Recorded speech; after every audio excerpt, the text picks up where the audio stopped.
আমরা যদি একটু কাছ থেকে ক্লোজ শটে একটু যদি দেখাই ওনার হাতটা, না এখানে আসেন, একটু আসেন, এসে ওনার হাতের যে এই যে এই পাশে আঙুলটা দেখা যায়, আচ্ছা এই পাশগুলো একটু দেখেন, কাছ থেকে আসেন, দেখেন আমরা যদি একটু দেখাই এখানে বাড়ির চিহ্ন কিন্তু দেখতে পাচ্ছি, সবগুলো তো আসলে পাটা একটু কাছ থেকে আমরা পাঁচ, এটা তো শুধু দু একটা জিনিস তিনি দেখাচ্ছেন, পুরো শরীরেই এই একই অবস্থা, হাতের এই অংশটা, হাতের আঙ্গুলের এই অংশটা একটু দেখান একটু কাছ থেকে যেন বোঝা যায়। আচ্ছা, আর আমরা যদি এই উস্তাদের হাতটা একটু দেখি কষ্ট করে, এটা যদি একটু খুলে, হ্যাঁ পরে দেখো তখন মামুন লোক বাপ কই তো জুবের বাপ কই ডাক দে, তারা না কইছে তোর আগের লাগলে তোর আগের পানি লাল বানাইবে আমাদের রক্ত দিয়ে, আর তখন কাইটটা তোর আগের পানি লাল বানাবো। তারা এরকম জানালার ঠাই ভাঙতেছিল আর বলতেছিল যে কুত্তার বাচ্চারা তোর দরজা খোল, ইয়া তোকে আজকে পিস পিস করবো কাইটটা। পরে যে দরজা এদিক দিয়ে সাপল ছিল, সাপল দিয়ে এমনি গুতা ভাঙছে, ভাঙ্গা পরে এদিক টান মাইরা পরে খুললা, পরে এদিক দিয়ে হাত ঢুকে সিটকারি খুলছে, পরে হুজুরে বাইরে লাগালো, হুজুরে মাথা একটা হাতুর দিয়া বাড়ি দিয়া এদের পুরো ফাটা লাইছে, পরে হুজুর রক্তাক্ত হয়েছে।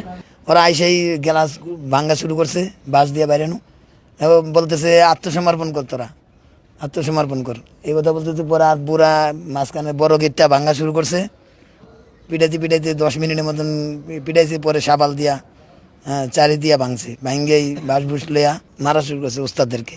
আমরা মাদ্রাসার ছাত্রদেরকে নিয়ে এখানে ভিতরে অবস্থান করতেছিলাম, ওরা ঢুকে বাস শুরু, আমাদের মাদ্রাসা আমি দরজা আগে খুলে রাখছি, ওনাদেরটা বন্ধ ছিল, তো সেখানে ওরা ঢুকেই আমাদের ওস্তাদ একজন ছিলেন এমদাদ সাহেব, ওনাকে পিটান শুরু করছে, আইসে কোনো কথা নেই, পিটাই আগে সবাই ফেলাইছে।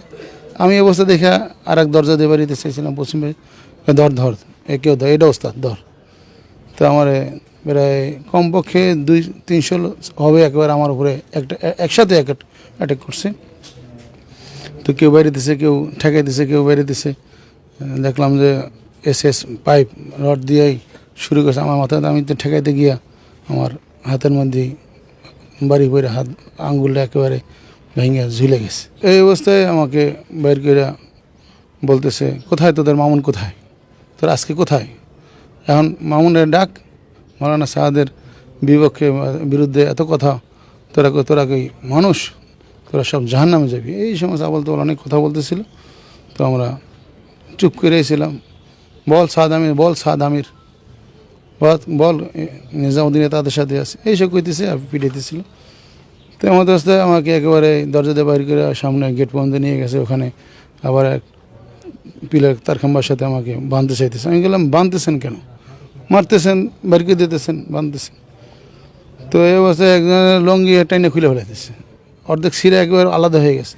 তারপর তারা ছাড়তেছে না, কেউ বেরিয়েতেছে। দেখলাম যে একজন হাতের আন্দা বডি ধরছে আমার। কাঠের খাটিয়া আছে, খাটিয়ার ভিতরে ঢুকাইছিলাম। পরে ওরা বলতেছে কিছুক্ষণ পরে এদিকে লাইট মার, এদিকে থাকতে পারে। লাইট মারার সাথে সাথে আমাকে দিকে ফেলেছে।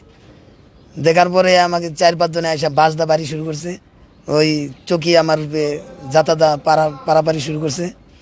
এরপরে 1-2 জন এসে বলতেছে, মারিস না, এটা তো আমাদের নিষেধ আছে। এতটুকু বলার পরে তারপরও মারতেছে। এরপরে আমি কালেমা পড়তেছিলাম জোরে জোরে। এই অত্যাচার, নির্মম নিষ্ঠুরতা, রাতে অন্ধকারে হাতির উপর আক্রমণ করা, এটা আমাদের সাথে কোনোভাবে মেনে নিতে পারতেছে না। তারপর তারা সবুর করতেছেন এবং সরকারের কাছে, যেটা আমাদের পরবর্তী 3টা ফয়সালা হয়েছে, যে ময়দান ওলামাদের কাছে তারা বুঝিয়ে দিবেন, আমাদের বুঝিয়ে দিয়েছেন, এবং সামনে প্রত্যেকের নামে মামলা করে তাদেরকে আইনের আওতায় আনা হবে, এবং আমাদের সামনে ইজতেমা কাকরাইল সম্পূর্ণ ওলামা তত্ত্বাবধানে হবে।